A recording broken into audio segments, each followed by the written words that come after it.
वृक्षभी हर्ष विषाद आदेश दूषिता पुंसत्व उत्साह बलभ्रंश क्षोभचित्तो प्लवज्वरान् सर्वांग रोग निस्तोद रोमहर्ष अंग सुप्तता कुष्ठ विसर्प मन्याश्च कुर्यात् सर्वांगगान गदान। क्या बोल रहे हो?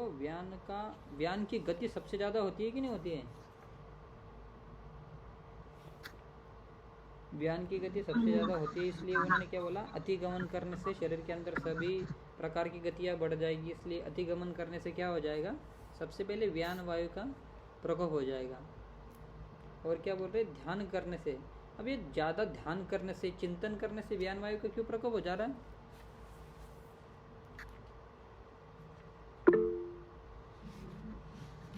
ज्ञानो हृदय स्थित कृष्ण देहचारी।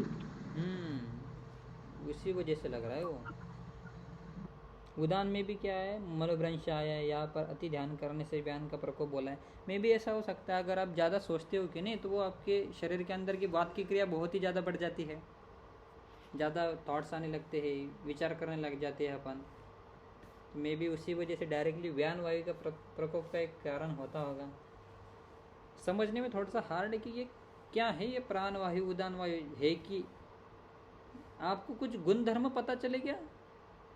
मुझे बताओ, कोई बता सकता है कि डिफरेंस क्या है प्राण वायु में, उदान व्यान उदान में? ये तो आखिर में वायु है ना। आवाज आ रही कि नहीं आ रही? हाँ डॉक्टर, ये तो वायु ही। तो क्या फर्क है फिर? दीपिका बताओ इसमें।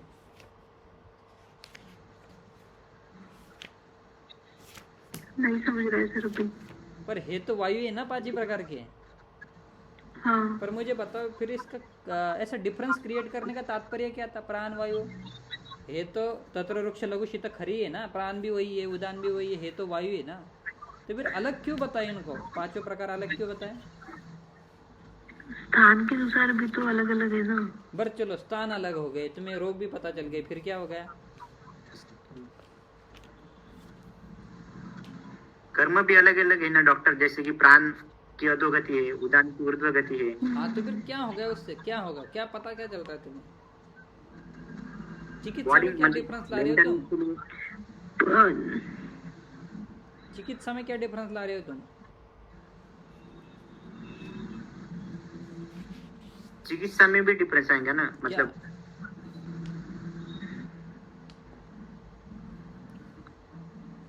बताओ क्या डिफरेंस आएगा? प्राण उदान ऊर्ध्वगत में तो नस से जाएगा, अपान अधो है तो बस्ती जाएगी। और कुछ और बताओ। एक सबसे बड़ा सिद्धांत बोल रहे हो बच्चों तुम।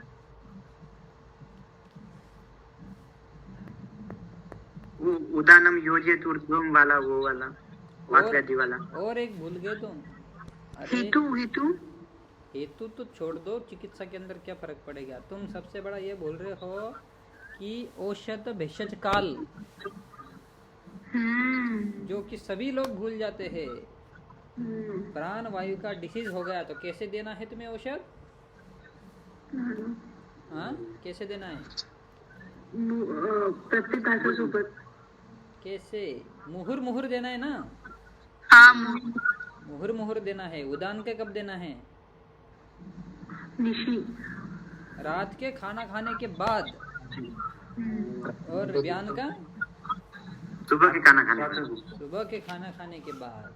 समान का मध्य, खाना खाने के बीच में। और अपान का खाने के पहले, बाद नहीं, अपान का खाने के पहले। हाँ, खाने के पहले। अपान अपान अपान। हाँ। ठीक है, इसलिए भाई साहब ये 5 मेन इम्पोर्टेंट थे, इसलिए इन्होंने ऐसे सेपरेट इन्होंने बता दिया। हाँ, तो फिर अपन व्यान वायु पर थे। तो हाँ, वही पूछ रहा था मैं कि भाई साहब सबसे ज्यादा रुक्षता युक्त कौन सा वायु दिखा था तुम्हें? प्राणवायु।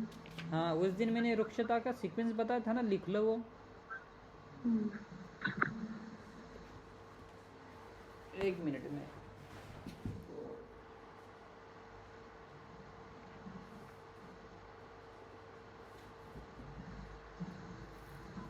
सब लोग लिख लो, उसके अंदर में बता दो भाई आज वायु क्या क्या है, कैसे कैसे है। तो हाँ, चल गुण का एक बार लिख लो कि चल गुण सबसे ज्यादा तरतमता कहाँ कहाँ होती है। तो बताओ फिर सबसे चल कौन सा वायु होगा। व्यान वायु, उसके बाद में प्राण वायु, उदान, हाँ, उसके बाद में उदान, उदान, उसके बाद में अपान, समान, और उसके बाद में सबसे अपान। आखिर में अपान। क्यों ऐसा चलत्व, क्यों ऐसा बोले उन्होंने, ऐसे सीक्वेंस में क्यों दिया।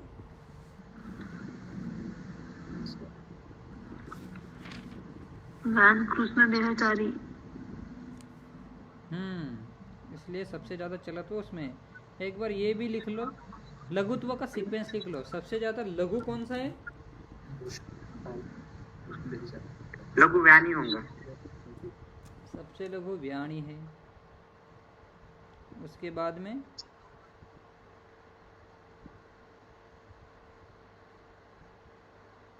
उदान। उदान, उसके बाद में उदान, उसके बाद में प्राण। उसके बाद अपान, समान।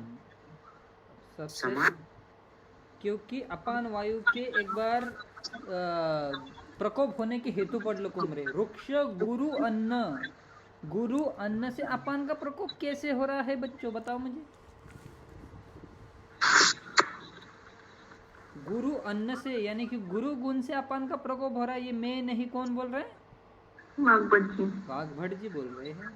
इसलिए उन्होंने बोला है कि तरतमता के हिसाब से सबसे लघु कौन है, यानी कि सबसे कम लघु कौन है, अपान वायु, और सबसे लघु कौन है, व्यान वायु। क्यों है वो भी बताऊंगा मैं। सेकंड नंबर पे उदान है डॉक्टर। हाँ, सेकंड का उदान, इसलिए मैं बोल रहा हूँ लिख ले इसको, भूल जाओगे। दुक्षता का बता दो। हाँ, एक बार अलग गुण का पढ़ लेते हैं। चलो गुण क्यों बताए हैं, मराठी में पढ़ता हूँ, फिर बाद में हिंदी में उसको। ये बुक है क्या तुम्हारे पास, कामत का, नितिन कामत का चिकित्सा? नहीं। उसके अंदर दिया हुआ है इन्होंने, देखो। जसे व्यान वायू महाजव आहे, म्हणजे चलत्व गतिमतत्वाच्या दृष्टीने व्यानवायू सर्वात गतिमान आहे. प्राणवायू अन्न गिळल्यानंतर आमाशयापर्यंत घेऊन जातो, त्यास लागणारा कालावधी समान व अपान गतीपेक्षा जलद आहे. म्हणजे समान आणि अपानापेक्षा प्राणाची गती चांगली आहे, कारण की ते इंटेस्टायनल मुवमेंट्स तो हे करते का नाही, कंट्रोल करते, ज्याच्यामुळे म्हणजे आमाशयापर्यंत तो गिळल्यानंतर तिथपर्यंत नेऊन जाते तो. नंतर त्यामुळे समान व अपानापेक्षा प्राणगती जलद आहे म्हणून म्हणतात ते. उच्च श्वास गतीपेक्षा निश्वास गती ऱ्हस्व आहे. दीर्घोच्चवास दीर्घायुष्याचे लक्षण आहे. दीर्घोच्चवासात श्वासाचा बहिर्निर्गमन काल दीर्घ असतो. श्वासोच्छवास करणे हा आत्म्याचा सोहम सो म्हणण्याचा लागणारा कालावधी व अहम म्हणण्यास लागणारा कालावधी यात फरक आहे. अर्थात सो म्हटल्यास कमी वेळ, म्हणून प्राणगतीस कमी कालावधी लागतो असे म्हणता येईल. म्हणजे उदानापेक्षा प्राणगती वेगवान आहे, म्हणून अलगुणामध्ये सगळ्यात जास्त व्यान आहे, नंतर प्राण आहे. आणि अजून म्हणतात ते अपानाचे कार्य पक्वाशय आहे. समान वायूचे कार्य लघु अंतरात विशेषतः होते. म्हणजे स्मॉल इंटेस्टाईन मध्ये ड्युओडेनम मध्ये काय राहते, आपला समान वायू राहते, आणि लार्ज इंटेस्टाईन मध्ये रेक्टम मध्ये अपान वायू कार्य करतो असं म्हणणं आहे त्यांचं. समान वायू ग्रहणीत आलेले अन्न उंडुकाकडे सुमारे 5 तासामध्ये घेऊन जातो. तर उंडुकापासून पुरुषास घेऊन गुदावाटे बाहेर काढण्यास 8 ते 10 तास लागतात.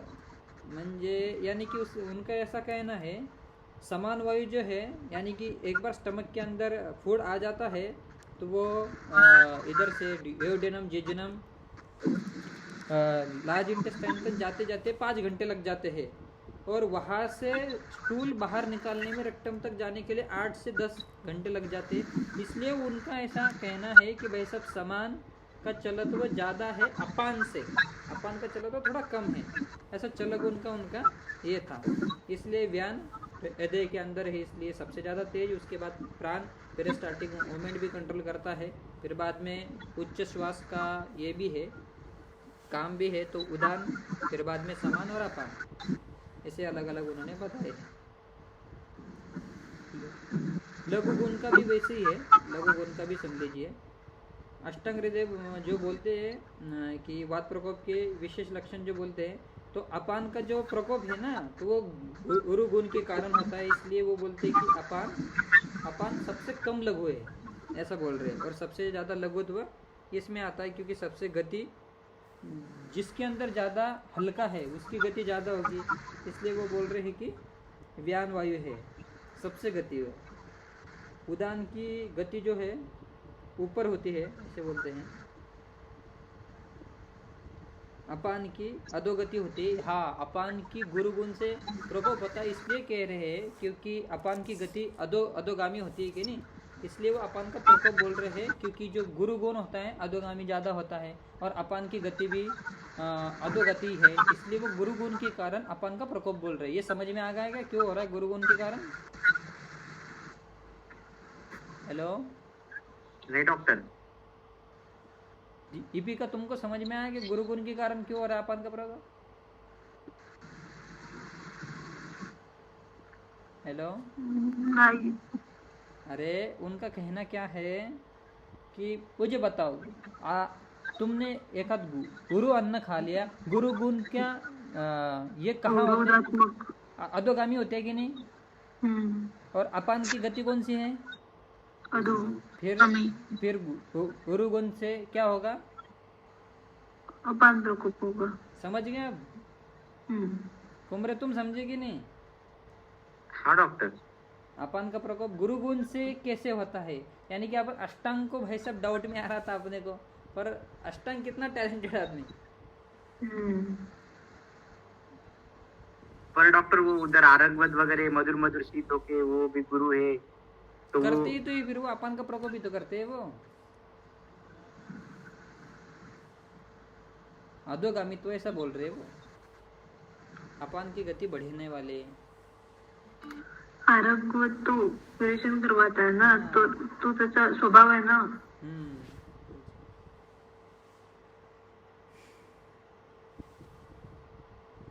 शीर पण करते ना, ते पण मधुर मधुर शीतच आहे।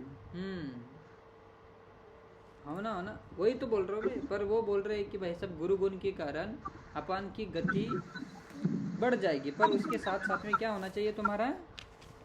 गुरु गुण के पास क्या होना चाहिए? और क्या लगता है तुम्हें? रुक्ष गुण भी होना चाहिए। समझ गए? गुरु के साथ में रुक्ष भी होना चाहिए, और थोड़ा सा चिचल गुण द्रव्य भी होना चाहिए, तब जाके वो ये होगा। सिर्फ गुरु गुण धर्म से नहीं होगा। उन्होंने और एक गुण धर्म में बताया ना, रुक्ष और गुरु अन्न। प्रकोप का तुम्हारे हिसाब से प्रकोप मतलब क्या? वृद्धि और क्षय दोनों भी। हाँ, दोनों। आप समझ में आ गए? अब तुम इसको क्षय पकड़ो या वृद्धि पकड़ो। मुझे बताओ, स्टूल पास ही नहीं हो रहा, तुम्हारा पुरुष निकल ही नहीं रहा बाहर, इसका मतलब क्या है? वो भी तो अपान का प्रकोप ही तो होगा। अपान प्रकोप ही होगा कि नहीं वो। और अपान का यानी कि प्रकोप मतलब वृद्धि और क्षय, यानी कि अवरोध भी हो सकता है, गति बढ़ भी सकती है, ऐसा उन्होंने ब्रॉडली मीनिंग बताया है अपान का प्रकोप। तो इसके अंदर कुछ कुछ हेतु ऐसे है कि जो अवरोधात्मक स्वरूपात होंगे, और कुछ कुछ ऐसे है कि जो डायरेक्टली गति बढ़ा देगी अपान की। तो जहां पर भी प्रकोप आए ना, तो ये समझ लेना कि एक तो गति बढ़ सकती है या गति कम हो सकती है, वो तुमको समझ लेना है। वैसे हमेशा ही अगर आप किसी भी अध्याय में भी जाओगे ना, तो एक संतर्पण जन्य एक ये होता है, और एक अपतर्पण जन्य एक ये होता है, हेतु होते हैं। कभी भी देख लो तुम, अर्श में भी जाओ, कहाँ पर भी जाओ, तो हमेशा ही ऐसे दो प्रकार के रोगी बताते, स्थूल रोगी, रुक्ष रोगी, दोनों में ही अलग अलग वो सिद्धांत बता देते। तो अपने को समझ में आना चाहिए। हो गया फिर? ये समझ गए लघु गुण?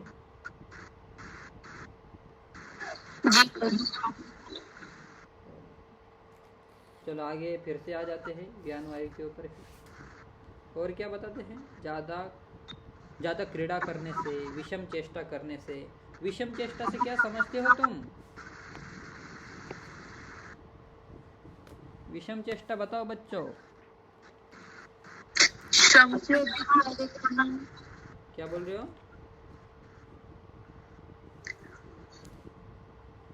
हेलो, अपनी क्षमता से अधिक कार्य करना। और बताओ कुमरे दीपिका, तुम बताओ विषम चेष्टा। मतलब खडतर रस्त्यावर धावणे, वेडेवाकडे झोपणे. और मैं बताऊँ इसमें एडिशन में, तुम ऐसा सोच सकते हो विषम चेष्टा मतलब तुम हर रोज 9 बजे जा रहे हो तुम्हारे काम करने के लिए, 3 बजे वापस आ रहे हो, तुम कभी क्रिकेट बैडमिंटन कुछ भी नहीं खेलते, तुमने अचानक से एक दिन क्रिकेट बैडमिंटन खेल लिया 2 घंटे तक, दूसरे दिन क्या होता है तुम्हारा हाल? स्टिफनेस अकड़ जाएगा। हाँ, समझ गया विषम चेष्टा किसको बोलते हैं? यानी कि तुम्हारी जो दिन भर की जो क्रिया है ना, उसमें कुछ तो भी विषमता ला रहे हो। अब तुम्हारा डेली रूटीन था कि मैं भाई साहब 12 बजे तक जगती थी, 11 बजे तक जगती थी, पढ़ाई करती थी, एक आध दिन तुमने ज़्यादा ही कुछ काम कर लिया, विषम चेष्टा हो गई कि नहीं? तो इसी विषम चेष्टा से किसका प्रकोप होगा? व्यान वायु का। इसलिए तुम्हारे हाथ पैर दुखते हैं कि नहीं दुखते? तुमने एक आध दिन अचानक से खेल लिया बैडमिंटन वगैरह, तो इसलिए उन्होंने बोला है ना, कुर्यात सर्वांग गदानः, पूरे शरीर के अंदर ही रोग हो जाएंगे ऐसे तुम विषम चेष्टा कर दोगे। क्रीड़ा भी तो बोली हो ना आगे। और सबसे इम्पोर्टेंट बोला है, देखो सबसे इम्पोर्टेंट, सब कुछ भूल जाते अपन, सबके बाद अगर कुष्ठ चिकित्सा होगी ना, चरक के कुष्ठ चिकित्सा में लिख लेना, विरोधी रुक्ष भी हर्ष विषादेच्य, यानी कि विरोधी अन्न से किसका प्रकोप होता है डायरेक्ट? और व्यान वायु के रोग में देखो कुष्ठ आया है कि नहीं आया है? कुष्ठ विसर्प। फिर कुष्ठ और विसर्प में किस किस बच्चों ने व्यान की चिकित्सा की है? वाघभट जी ने की। अपन करते हैं क्या? नहीं। इसलिए कुष्ठ चिकित्सा के लिए व्यान की चिकित्सा करनी चाहिए। कुष्ठ और विसर्प दोनों के अंदर क्या होता है, क्योंकि कुष्ठ भी कैसा भी विसर्पन करने वाला कुछ कुछ ऐसे फैलने वाले होते हैं ना, और विसर्क के नाम के अंदर ही फैलने वाला डिसीजेस है, तो वहाँ के अंदर आप सोच सकते हो कि भाई साहब विरोधी अन्न से व्यान का यह हुआ होगा। और फिर औषध भेषज काल क्या दोगे व्यान का?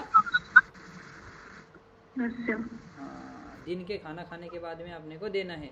शायद ये व्यान के इसमें तीनों बताए हैं ना उन्होंने, नस्य बस्ती और ऐसा कुछ तो भी। वातव्याधि चिकित्सा में व्यान की चिकित्सा कैसे करे तो?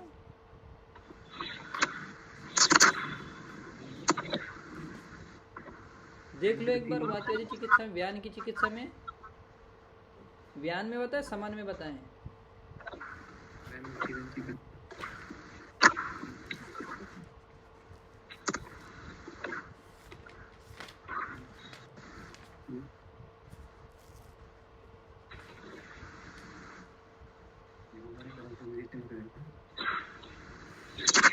चलो देख लेना, बताना। फिर बाद में क्या बोल रहे हैं?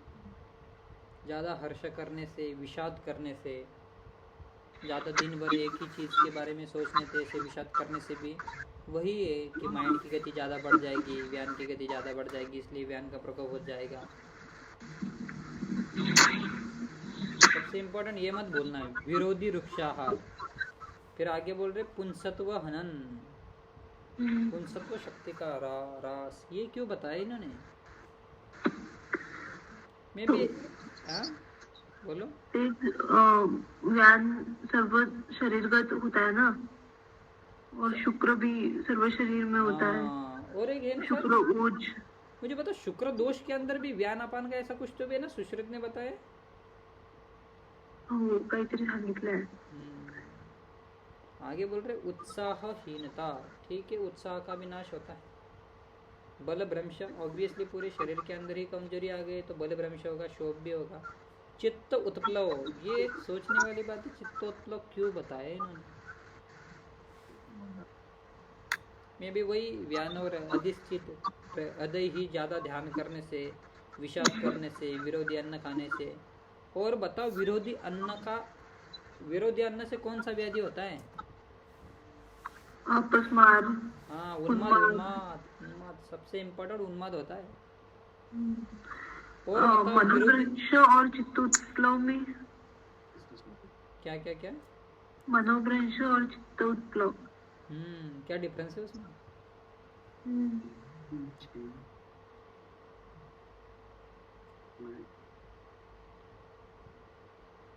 टीका भी नहीं दी, टीका है क्या किसी के पास? एक बार पढ़ लो, टीका में भी नहीं दिया है उन्होंने।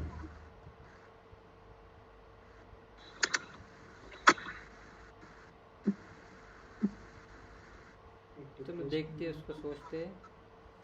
चित्त उत्प्लव बोल रहे, ज्वर भी बोल रहे, ज्वर इज अ व्याधि व्याण वाले, ठीक है। सर्वांग रोग निस्तोत, वही है, बॉडी के अंदर पेन ही होगा। रोम हर्ष अंग सुप्तता, कुष्ठ विषय। हाँ, विरोधी अन्न के बारे में बताया नहीं तुमने। विरोधी अन्न से कौन सा धातु की दृष्टि होती है? रक्त धातु। रक्त धातु की दृष्टि होती है बस। मज्जा भी, मज्जा है मेन। हाँ, रक्त की होती है क्या बार? हाँ, रक्त होता है। मज्जा भी, मज्जा में तो दिया है। रक्त का कहाँ रेफरेंस है ये?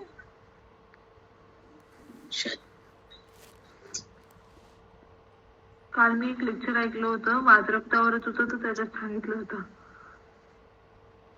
रेफरेंस बताओ मुझे। तो फिर वो वात रक्त होगा ना। और बताओ, विरोधी अन्न सेवन से सबसे पहला व्याधि होने वाला कौन सा है? कुष्ठ भी तो होता है। तो कुष्ठ तो आएगा है ना इसमें, वो तो पहले एक्सप्लेन कर दिया मैंने। कुष्ठ तो आएगा है ना। उन्मादना विरुद्ध अशुचि पूजन।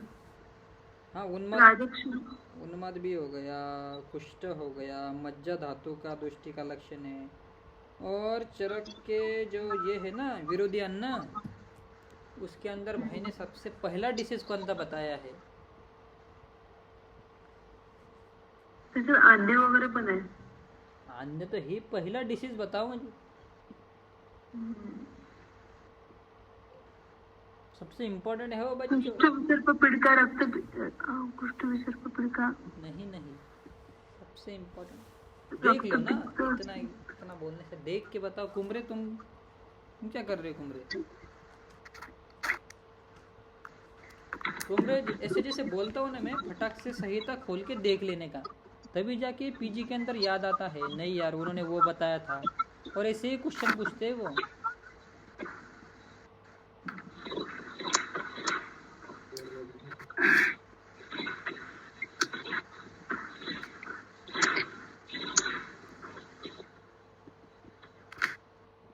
नहीं बता पा रहे। पहला है,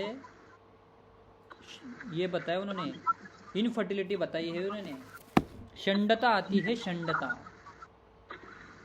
यानी कि विरोधी अन्न सेवन करने से डायरेक्ट शुक्र की दृष्टि हो जाती है। देख लो एक बार फिर से, है डॉक्टर, है ना। पढ़ लो, तुम ही पढ़ लो, पूरे ही पढ़ लो। चांड आंध्य विसर्प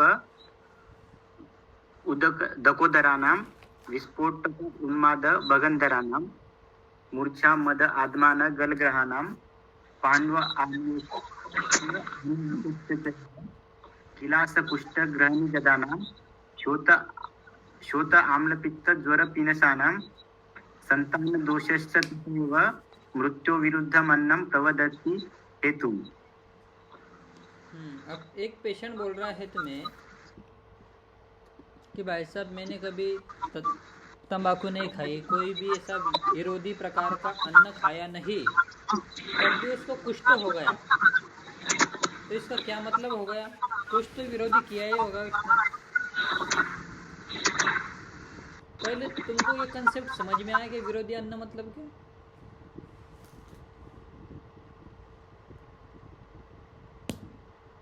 हेलो, कौन बताएगा विरोधी अन्न मतलब क्या?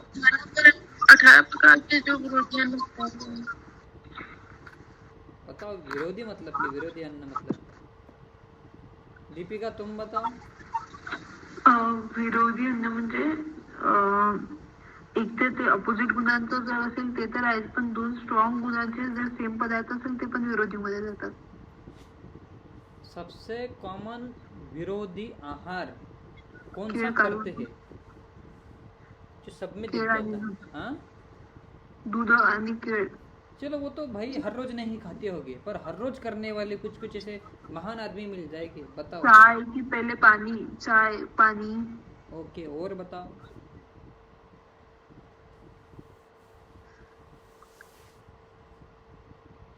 एक बोला है उन्होंने विधि विपरीत आहार। कौन विधि युक्त करता है? लगता है तुम्हें कोई करता होगा विधि युक्त? लगता है कि विधि युक्त कोई करने वाला? जैसे नहीं। सबसे बुरी आदत क्या है पता है? कि हर एक लोगों की, लोग पेट साफ करने के लिए पानी पीते हैं, यानी कि पहले पानी पीते उसके बाद पेट साफ करने के लिए जाते हैं। तो भाई साहब, मल त्याग करने से पहले तुम कुछ भी आहार वगैरह कुछ भी खा लोगे तो क्या है? विधि विरुद्ध होगा। विरोधी है ना, विधि विरुद्ध है ना वो। सबसे इम्पोर्टेंट है, लोग यही कर देते हैं, विधि विरुद्ध। हाँ चलो भाई, हर रोज कुछ नहीं, कुछ केले दूध नहीं खाएंगे, कुछ विरोधी आहार नहीं लेंगे, पर विधि विरुद्ध करेंगे कि नहीं करेंगे? और एक क्या है, और एक विधि विरुद्ध छोड़ के क्रम अम विरुद्ध, वही विधि विरुद्ध क्रम विरुद्ध। जैसा क्रम होना चाहिए वैसा करते नहीं है। नहीं, मैक्सिमम लोगों को पेट साफ नहीं होता तो पहले चाय पी लेते हैं, उसके बाद पेट साफ होने के लिए जाते हैं। यानी कि पेट साफ होने से पहले कुछ भी अगर आप आहार वगैरह कुछ भी पानी भी पी लोगे तो वो क्या हो जाएगा तुम्हारे शरीर के अंदर? और पेशेंट क्या बोलते हैं, मैंने जीवन में तंबाकू नहीं खाई, सुपारी नहीं खाई, तब भी मुझे कैंसर हो गया। अब समझा तुम्हें कैंसर का कारण? और बताओ, और कौन सा विरोधी और मिलेगा तुम्हें? सबसे कॉमन जो कि अपन पकड़ नहीं पाते, और यही पकड़ना है तुम्हें, क्रम विधि विरुद्ध। मुझे तो यही लगता था।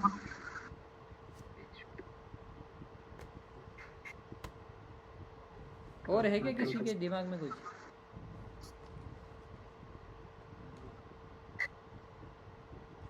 ये खाना खाते ही सो जाते हैं ना कुछ। बोलो बोलो। गर्म पानी और हनी।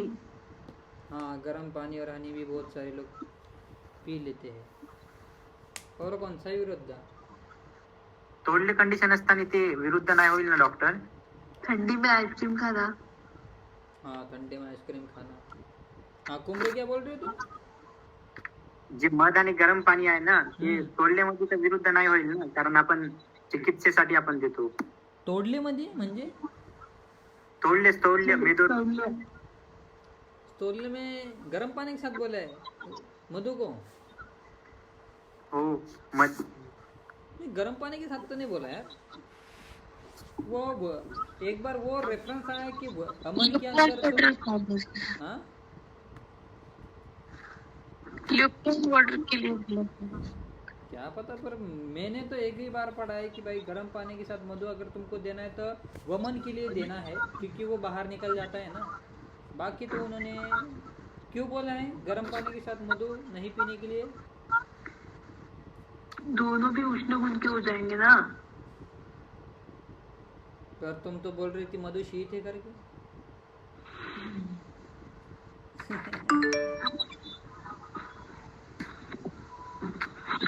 क्यों नहीं पीना चाहिए मधु के साथ गर्म पानी?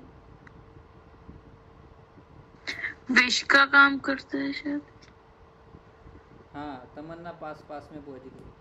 अरे वो सभी अच्छे फूलों से और विषैले फूलों से भी बनता है ना, दोनों फूलों के मिक्सचर से वो मधु बनता है ऐसे। और अगर तुम वो एक विष टाइप का ही होता है मधु, ऐसा चरक जो बोलते हैं, मैं नहीं बोलता, अन्नपान के अंदर, इसलिए वो विष और निर्विष से दोनों फूलों से बनता है। तो इसलिए वो बोल रहे हैं अगर तुम गर्म पानी के साथ में मधु का सहयोग कर देते हो तो उसका अजीर्ण हो जाता है और उससे मृत्यु भी हो सकती है। इसलिए उन्होंने वो विरुद्ध बोला है। अन्नपान विधि के आखिर में मधु के बारे में बहुत अच्छा दिया हुआ है, एक बार उसको पढ़ लेना। इसलिए बोलते कि मधु को गर्म पानी के साथ पीना नहीं चाहिए। चलो आगे बढ़ लो, समान वायु पढ़ लो।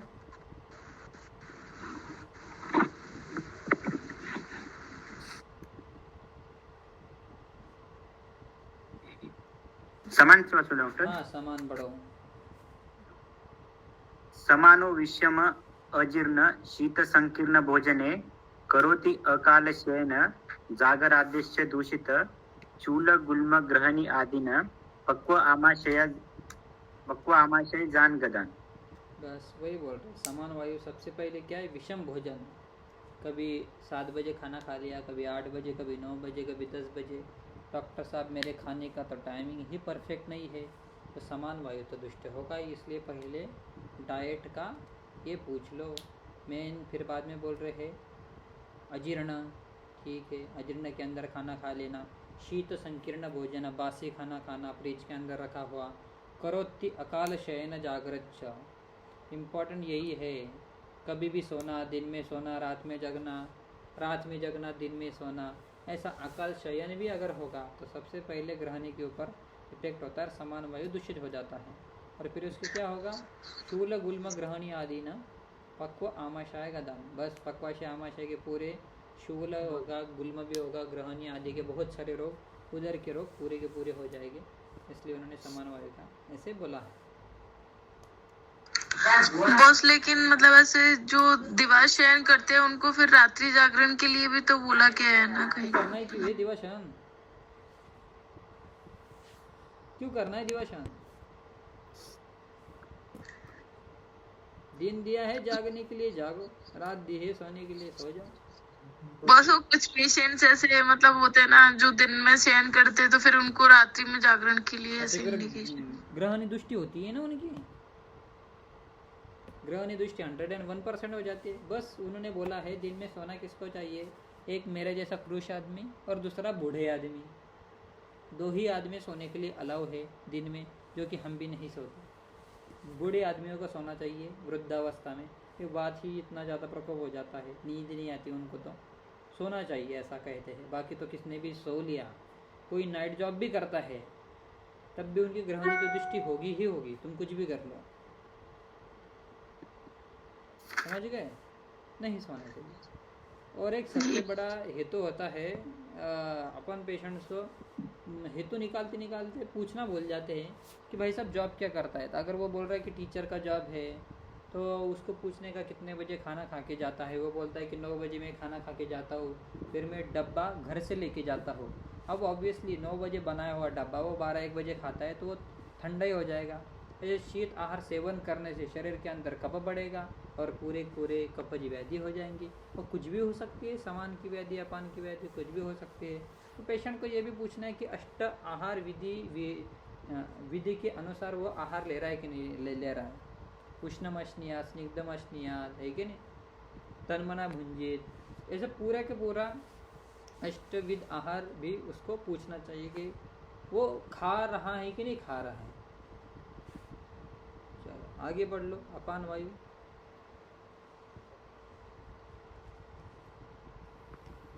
अपानो वृक्ष गुरु अन्न वेग आघात अतिवाहने यान आसन स्थान चंक्रमेश्च अतिसेविते कुपित कुरुते रोगान कृष्टान पक्वाशय आश्रयान मूत्र शुक्र प्रदोष हर्ष गुद भ्रंशादिकान बहुल। वही बोल रहे कि भाई वृक्ष और गुरु अन्न एक साथ खा लेगा तो क्या हो जाएगा, अपान का। मुझे तो लगता है कि ये अवरोधात्मक संपत्ति बताई गई है, अपान का अवरोधी हो जाएगा, अपान अच्छी तरह से काम नहीं कर पाएगा। जो वेग उत्पन्न करना चाहता है ना, तो कभी खा लेना एक बार आधा 1 किलो तक भुजिया, तेल भुजिया, चिवड़ा वगैरह से स्नैक्स वगैरह खा लेना, और जो कि वृक्ष भी है गुरु भी है, आलू की चिप्स ही खा लेना आधा 1 किलो तक, तो समझ में आ जाएगा तुम्हें अपान का अवरोध कैसे होता है। तो पेशेंट को भी पूछना होता है कि मैक्सिमम टाइम ट्रैवलिंग के अंदर ऐसा कर लेते हैं, वृक्ष और गुरु अन्न खा लेते हैं, वेग विघात भी कर लेते हैं।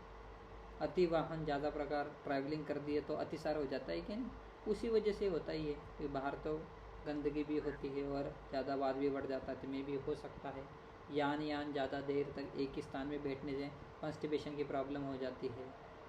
यान संस्थान संक्रमण ज़्यादा चलने से भी हो जाती है अपन की, ठीक है। अति सेवित है कुपित कुरुते रोगान पृच्छान पक्वाशय आश्रयाना, वही पक्वाशय के रोग हो जाते हैं। और यहाँ पर एक मूत्र के रोग भी बताए हैं, मूत्र शुक्र अर्श गुद भ्रंश आदि का न बहु, वही पूरे अपान के क्षेत्र के रोग हो जाते हैं।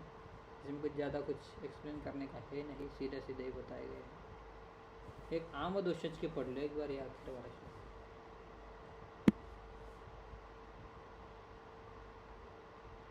पढ़ो कुमरे आगे वाला।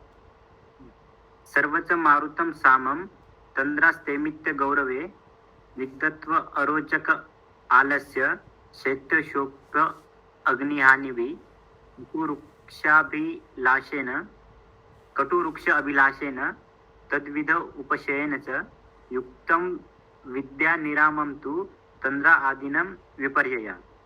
क्या बोल रहे वो? आप साम वायु पहचानने का कैसा?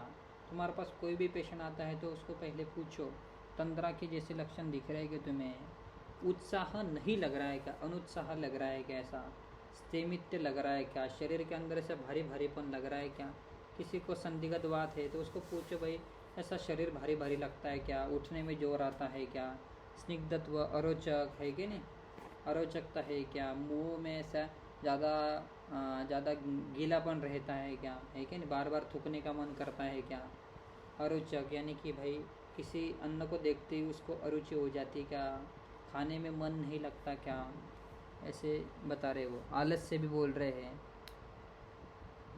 आलस्य और बोल रहे हैं कि शोफ और मंदाग्नि इम्पॉर्टेंट है। शोथ, आम की वजह से भी शोथ आ जाता है।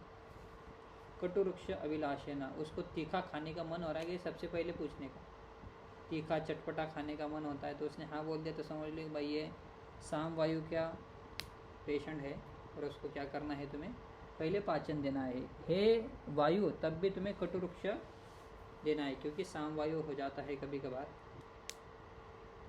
प्रकोप हो जाता है, इसलिए तुमको आम को निकालना बहुत ज़रूरी है। नहीं तो तुम डायरेक्टली अगर घृतपान या तेलपान कराना चालू कर दोगे और पेशेंट को उपशय नहीं मिला तो समझ लेना कि भाई साहब आम का व्याधि है। और इसके विपरीत अगर होता है जिसके अंदर गौरवता नहीं है, लाघवता है कि नहीं, वृक्षत्व दिख रहा है तुम्हें, अग्नि का मंदाग्नि नहीं है, तो समझ लो ये क्या है, निराम वात्व्य। सबसे इम्पोर्टेंट ये श्लोक याद रख लेना पूरी जिंदगी भर। अगर ये 2 श्लोक के ऊपर भी तुमने ये हासिल कर ली, महारत हासिल कर ली, तो समझ लो तुम्हारी लाइफ सेटल हो गई। क्योंकि यही पेशेंट के अंदर समझ नहीं पाते अपन कि कब तुम्हें संतर्पण करना है, कब तुम्हें अपतर्पण करना है। ऐसा नहीं होता ना कि हर एक पेशेंट अपतर्पण या संतर्पण जन नहीं होगा करके, इसलिए यही सूक्ष्मता होनी चाहिए तुम्हें। ये श्लोक याद कर लेना, कभी भी पूछ लूँगा मैं। चलो ठीक है, आज के लिए इतना ही।